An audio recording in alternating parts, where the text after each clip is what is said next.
जय गुरुजी आंटी जी, जय गुरुजी, शुक्राना गुरुजी, अनंतम अनंतम शुक्राना गुरुजी। ओम नमः शिवाय, शिवजी सदा सहाय, ओम नमः शिवाय, गुरुजी सदा सहाय। आंटी जी, मैं अपना सत्संग शुरू करने से पहले बताना चाहती हूँ। मेरी जर्नी कहते हैं ना, गुरुजी शुरुआत से शुरू करने से सत्संग सुनाना है चाहिए।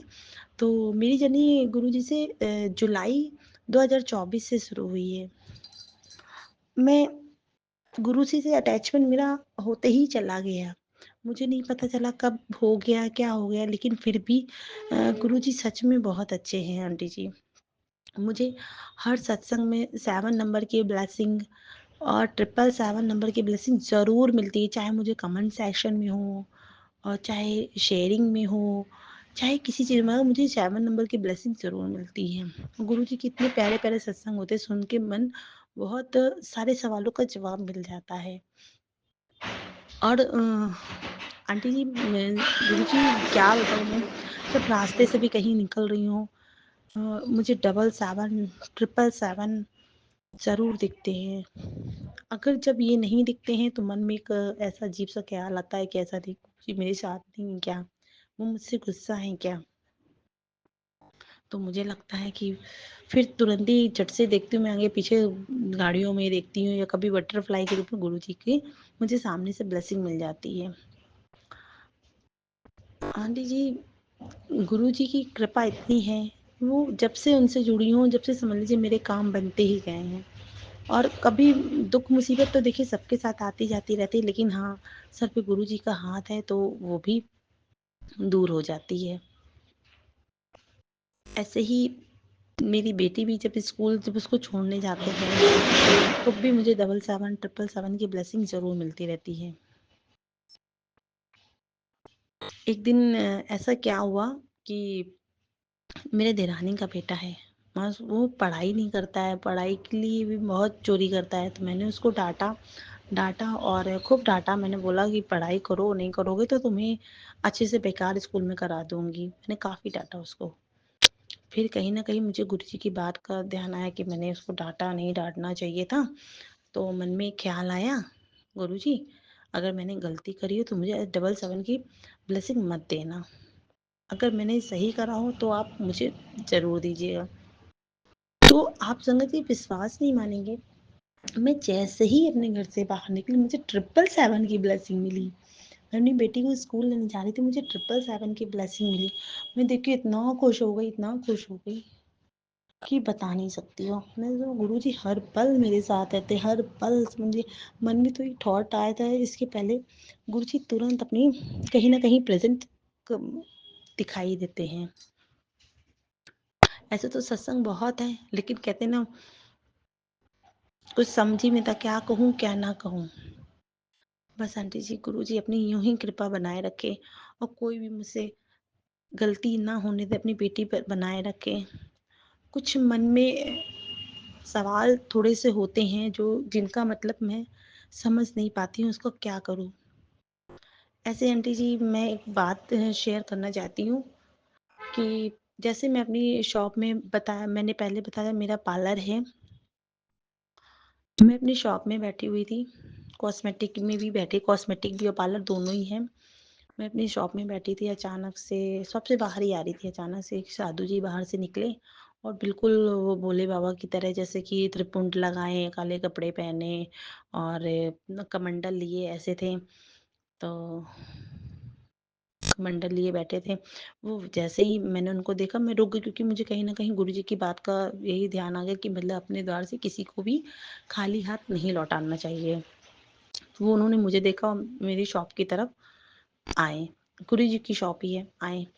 उन्होंने मुझसे बोला, बेटी कुछ हो तो दे दो। मैंने उनको 10 का सिक्का था, मैंने दे दिया उनको। फिर उन्होंने बोला, बेटी अपनी खुशी से कुछ देना चाहती हो तो मुझे 1 लीटर 2 लीटर का तेल दे देना। तो मैंने भाई मेरे मन में थॉट आया कि पता नहीं क्या है, कैसे है। मन में होता है ना कभी-कभी गलत विचार भी आने लगते हैं। आजकल बहुत साधु बाबा ऐसे भी घूमा करते रहते हैं जो कुछ सुंघा दे, जो कुछ ना कुछ चीज़ ज़ेवर वगैरह ले जाते हैं। तो एक थॉट ये भी आ गया था। लेकिन क्या कहते हैं, बोले नहीं, अगर तुम्हारी इच्छा नहीं है तो मत दो, मैं कुछ नहीं। तो हमने बोला कि नहीं मैं दूंगी, बाद में दे दूंगी। फिर अच्छा उन्होंने बोला कि जो तुम्हारी दुकान में दुपट्टे जो स्टॉल चुन्नी वाला टंगी है, इनमें से एक दे दो, मेरे मंदिर में बेटी है उसको मैं दे दूंगा। संगत जी इतने सारे स्टॉल वगैरह टंगे थे, लेकिन उन्होंने ब्लू कलर का ही स्टॉल पसंद करा। बोली यही वाला चाहिए मुझे। तो मैंने उनको ब्लू कलर का स्टॉल दे दिया। मैंने उनको इतने वो बहुत आशीर्वाद दे रहे थे, खुश रहो और तुम्हारे घर के बच्चे अच्छे बरकत होए बेटी, और तुमने अपनी खुशी से दिया है ना, दुखी होके मत देना। मैंने कहा नहीं नहीं, मैंने खुशी से दिखा है, दुखी होके नहीं दिया है, मैंने दुखी होके नहीं दिया है। गुरु जी पहले छोटी छोटी चीज़ों का भी बहुत ध्यान रखते थे। कहीं शरीर का पेन हो रहा होता है तो उसके भी उपाय बता दिया करते थे। कहीं शरीर में कहीं बॉडी पेन वगैरह हो रहा होता है तो आंटी जी के द्वारा सत्संग सुन के भी पुत्र तो अपने जिस जगह पेन हो रहा है वहाँ पे थपकी मार और मंत्र जाप कर दर्द गायब हो जाएगा। तो वैसा करने से दर्द सही में चला जाता है। मैं अपनी दुकान कभी नहीं तैयार कर पा रही थी, पार्लर कभी भी नहीं खोल पा रही थी, लेकिन जब से गुरु जी से जुड़ी हुई तब से मेरी हिम्मत इतनी हो गई, मैंने कर दिखाया। मैंने क्या कर दिखाया, गुरु जी ने यही करवाया है, उनका साथ रहा, करते रहे हैं और मैं आगे बढ़ती गई हूँ। संगत जी मेरे घर में बहुत दिन से लड़ाई झगड़े बहुत चल रहे थे। हम मेरी सास के 3 बेटे हैं, 3 बेटे हैं और जायदाद के पीछे, प्रॉपर्टी के पीछे आए दिन लड़ाई झगड़ा हुआ करता रहता है, गाली गलौज मारपीट सब हुआ करता रहता है। संगत जी 15 सालों से सब ऐसे ही झगड़े चलते चले आ रहे हैं, यहाँ तक कि पुलिस थाना सब कुछ होता था, लेकिन उसका कोई सोल्यूशन नहीं निकलता था। मेरी सास कहती थी चुप रहो, जो हो रहा है होने दो, कोई मतलब नहीं है, शांति से सारा करो, कुछ दिन बड़बड़ाएगा चुप हो जाएगा। संगत जी अभी होली में ही, होली के दिन ही चल रहे थे और संगत जी मेरे बड़े जेठ और जेठानी जो हैं उनके कोई संतान नहीं है। वो दारू पी के आए हैं, पी के आने के बाद यहाँ पे उन्होंने अपने माँ बाप को वो बहुत मारा और साथ में जो मेरी देरानी है उसको भी मारा और किचन से बाहर निकाला, जिसमें मैं उस समय घर में नहीं थी। संगत जी जब मुझे मेरी देरानी ने फ़ोन करा कि ऐसे ऐसे लड़ाई हो गई, आप जल्दी आ जाओ, तो मैं अपने पति के साथ कहीं थोड़ी देर के लिए बाहर गई थी। मैं तुरंत ही घर में वापस आई तो पता चला जेठ मेरे बहुत लड़ रहे थे, मेरे सास ससुर को बहुत मारी। इनफैक्ट मेरी सास ससुर उनके तो माँ ही बाप है ना, सिर्फ इसलिए कि मुझको उनको उनकी सास का किचन चाहिए था, मम्मी जी का किचन उनको चाहिए था। कि संगत जी हम लोगों ने सब अपने अपने कमरे किचन सब बनवा लिया है, लेकिन जो बड़े वाले जेठ है उन्होंने सिर्फ अपना एक ही कमरा उनको मिला है और आगे जगह पड़ी है, वो बनवाना नहीं चाहते। वो कहते मुझे बनवा के दो वरना मैं तुम्हारी लोग की जगह में ताला डाल दूंगा। संगत जी बहुत सी बातें हैं, मैं बयान नहीं कर पा रही हूँ, बस छोटे शब्दों में बस यही कह पा रही हूँ। जब होली के बीच झगड़ा हुआ है, मारपीट हो गई है, इतनी ज़्यादा मारपीट और गाली गलौज हो गई थी गंदी गंदी, तो पुलिस को बुलाया गया है। पुलिस को बुलाने के बाद दूसरे दिन सास ससुर ने अपना पुलिस में एप्लीकेशन दर्ज करी कि हमको मारता पीटता है, सब कुछ वगैरह वगैरह करा इन्होंने। फिर संगत जी हमने होली की गंगा मेला पड़ता है, कानपुर से हूँ मैं। गंगा मेला वाले दिन ही में हम लोग पुलिस थाने में गए, पुलिस थाने में बैठ के समझौता हुआ। समझौता होने में यही साथ दिया पुलिस वालों ने, और गुरु पुलिस वालों क्या गुरु जी ही साथ है। और संगत जी मैं बार बार गुरु यही मान रही हूँ, गुरु जी जो भी फैसला हो उसमें साथ रहिएगा, साथ रहिएगा और आपने पुलिस ने थाने में साथ चलिएगा। गुरु जी मैं कुछ नहीं कर पाऊंगी, जो करना आप ही को करो। संगत जी सुबह से ही मुझे बटरफ्लाई के दर्शन हो गए, ब्लू कलर की बटरफ्लाई, ब्लैक कलर की बटरफ्लाई, तो मैं समझ गई गुरु जी हाथ में हैं। संगत जी फिर क्या हुआ, हम लोग जिस पुलिस स्टेशन गए थे वहीं पे एक हनुमान जी का और भोले बाबा का ही मंदिर था, पुलिस स्टेशन के अंदर ही। मैंने सबसे पहले वहीं जय गुरु जी बोला, ओम नमः शिवाय बोला, कि मैं समझ गई गुरु जी साथ में ही हैं।